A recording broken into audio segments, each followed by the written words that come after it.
നമസ്കാരം. മലയാളി വാർത്തയിലേക്ക് സ്വാഗതം. ഗാസയിൽ വെടിനിർത്തൽ ചർച്ച സാധ്യത നിലച്ചിട്ടില്ല എന്ന് അമേരിക്ക.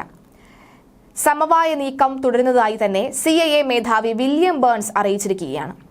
എന്നാണ് ഈ യുദ്ധത്തിന്റെ അവസാനം എന്ന ചോദ്യം പല ദിവസങ്ങളായി തന്നെ കഴിഞ്ഞ കുറേ നാളുകളായി തന്നെ എല്ലാവരും ചോദിക്കുകയാണ്.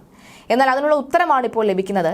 വെടിനിർത്തൽ ചർച്ച അതിന്റെ സാധ്യത നിലച്ചിട്ടില്ല, അതൊരു ഫ്രീസിംഗ് പോയിന്റ് ആയിട്ടില്ല എന്ന് അമേരിക്ക ഇപ്പോഴും കരുതിക്കൊണ്ടിരിക്കുകയാണ്.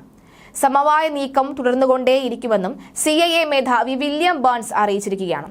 ഫലസ്തീൻ ജനതയുടെയും ബന്ദികളുടെയും സുരക്ഷയ്ക്ക് വെടിനിർത്തൽ നടപ്പാക്കാൻ ഇരുപക്ഷവും തയ്യാറാകണമെന്ന് വില്യം ബേൺസ് ബ്രിട്ടീഷ് ഇന്റലിജൻസ് മേധാവി റിച്ചാർഡ് മൂറും ആവശ്യപ്പെട്ടിരിക്കുകയാണ്. വെടിനിർത്തൽ കരാർ നിർദ്ദേശിച്ചതിൽ 90% ഇരുപക്ഷവും അംഗീകരിച്ചിട്ടുണ്ട്. അവശേഷിച്ച 10% തട്ടിയാണ് ചർച്ച വഴിമുട്ടിയത് എന്ന് ഇരുവരും വ്യക്തമാക്കി. ഈജിപ്തും ഖത്തറുമായി ചേർന്ന വെടിനിർത്തലിനുള്ള നീക്കം ഊർജിതമായി തുടരുമെന്നും ഇവർ കൂട്ടിച്ചേർത്തിട്ടുണ്ട്. അതിനിടെ തുടർ ചർച്ചകൾക്ക് US സെൻട്രൽ കമാൻഡ് മേധാവി ഉടൻ ഇസ്രയേലിലെത്തും.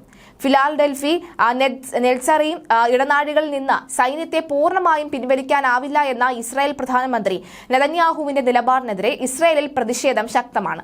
ഹമാസുമായി ഉടൻ കരാർ വേണമെന്നാണ് ഇസ്രായേൽ സൈനിക നേതൃത്വം ആവശ്യപ്പെട്ടിരിക്കുന്നത്. ബന്ദികളുടെ ബന്ധുക്കളുടെ നേതൃത്വത്തിൽ ഇസ്രായേലിലുടനീളം പ്രതിഷേധം തുടരുകയാണ്. ടെൽ അവീവിൽ, ജെറുസലേം, ഹൈഫ ഉൾപ്പെടെ എല്ലാ ഇസ്രായേൽ നഗരങ്ങളിലും ഇന്നലെ ആയിരങ്ങൾ പ്രതിഷേധിച്ചു. ഇസ്രായേൽ ലബനൻ അതിർത്തി കേന്ദ്രങ്ങളിലും സംഘർഷം കനക്കുകയാണ്. ദക്ഷിണ ലബനനിൽ ഇസ്രായേൽ നടത്തിയ ആക്രമണത്തിൽ 3 പേർ കൊല്ലപ്പെട്ടു. ഗാസയിൽ ഇസ്രായേൽ ആക്രമണത്തിൽ 30-ലേറെ പേർ പരിക്കേൽക്കുകയും കൊല്ലപ്പെടുകയും ചെയ്തു എന്ന റിപ്പോർട്ടുകളും പുറത്തുവരികയാണ്. എന്തായാലും നിലവിൽ ഈ വെടിനിർത്തൽ ചർച്ച എവിടം വരെ ആയി എന്ന ചോദ്യം ലോക രാജ്യങ്ങൾ പല കുറിയാണ് ആവർത്തിച്ച് ചോദിച്ചുകൊണ്ടേയിരിക്കുന്നത്.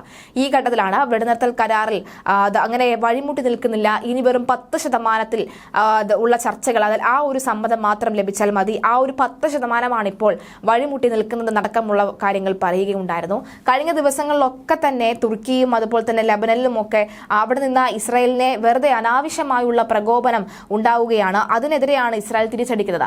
അപ്പോൾ ഇസ്രായേലിന്റെ തിരിച്ചടിയുടെ വാർത്തകൾ മാത്രമാണ് വളരെ ശക്തമായി തന്നെ ഇപ്പോൾ മാധ്യമങ്ങൾ പുറത്തേക്ക് കൊണ്ടുവരുന്നത് എന്നാണ് എടുത്തു പറയേണ്ടത്. എന്തായാലും വെടിനിർത്തൽ കരാറ് അതിന്റെ വഴിക്ക് നീങ്ങുന്നുണ്ട് എന്ന് വേണം മനസ്സിലാകുന്നത്. ഉടൻ തന്നെ ഒരു പ്രഖ്യാപനമോ പ്രാബല്യത്തിൽ വരാനുള്ള സാധ്യതയോ ഒക്കെ തന്നെ തള്ളിക്കളയാൻ സാധിക്കില്ല എന്ന റിപ്പോർട്ടുകൾ തന്നെയാണ് സൂചിപ്പിക്കുന്നത്.